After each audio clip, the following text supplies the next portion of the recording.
চাঁদে তুমি তুমি ভোরের আলো তোমায় যখন দেখে আমার মন হয়ে যায় ভালো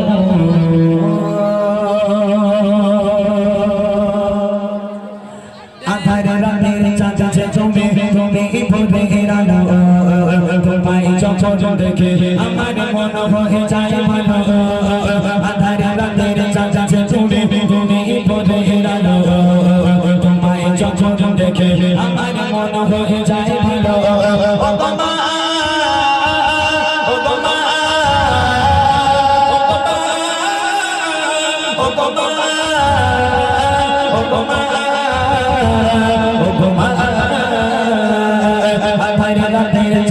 তুমি তুমি ভোরের আলো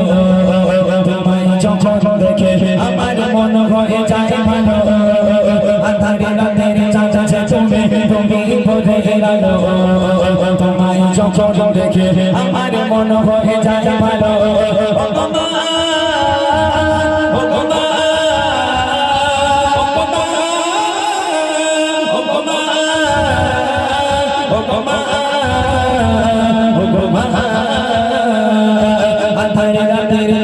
তুমি তুমি ভোরের আলো তোমায় যখন দেখে আমার মন হয়ে যায় ভালো আধার রাতের চাঁদে তুমি তুমি ভোরের আলো তোমায় যখন দেখে আমার মন হয়ে যায় ভালো। আমার অনেক মায়েরা আছে ওমা যখন একটা মা একটা সন্তানকে জন্ম দেয় ওই সন্তান মায়ের কোলে পায়খানা করে পেশাব করে মাকে ঘুমাতে দেয় না খেতে দেয় না মা ঘুমাতে যাচ্ছে সন্তান পায়খানা করে দিল মায়ের ঘুমের দফারফা হয়ে গেল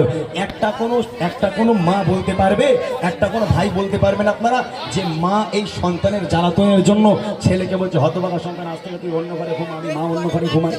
কেননা আমি যখন খেতে যাই তুই আমার খাবারের উপরে পায়খানা করিস পেশাব করিস আমি ঘুমাতে যাই তুই আমাকে ঘুমাতে দিস না পায়খানা করিস পেশাব করিস আজ থেকে আমি মা তোকে নিয়ে আর ঘুমাবো না তুই আলাদা করে ঘুমা আমি মা আলাদা করে ঘুমাবো কোন মা এরকম বলতে পারে ওই সন্তান পায়খানা করলো পেশাব করলো তারপরে ওই মা সুন্দর করে পরিষ্কার পরিচ্ছন্ন করে ওই সন্তানকে ঘুম পাড়িয়ে আবার ওই মা সারা রাত বসে বসে পাহারা দেয় সেই বাপ মা বুড়ো বুড়ি হয়ে গেল হাঁটতে পারে না চলতে পারে না ওই বাপ মা যদি ঘরে বারান্দায় তো পায়খানা করে ফেলে পেশাব করে ফেলে তখন ছেলে আর বউর ঘাড়ে বাজ পড়ে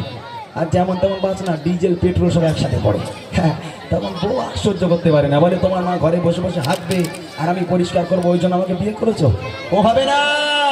যদি আমাকে রাখতে হয় তাহলে বুড়ো বুড়িকে আগে বাড়ি থেকে বের করো নইলে আমাকে বাপের বাড়ি দিয়ে এসো আহারে আল্লাহ পাক বলে ওয়াকাদা রাব্বুকা আল্লাহ তা'বুদু ইল্লা ইয়্যাহু ওয়া বিল ওয়ালিদাইনি ইহসানা ভালো করে শুনুন কবি বলছে যাও মাকা মুখটি তোমার যাও মাকা মুখটি তোমার দেখে পালে মো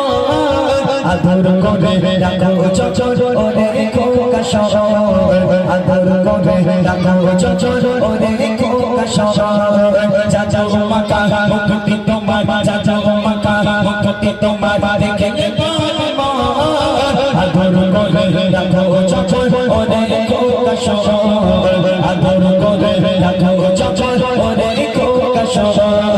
বাবা যদি ছাড়ব সাথী তোমায় ছাড়ব না বাবা যদি ছাড়ব সাথী তোমায় ছাড়ব না আর কারো বলতে মাগো এ প্রাণ ছোড়ায় না আর কারো বলতে মাগো এ প্রাণ ছোড়ায় না ও মা ও মা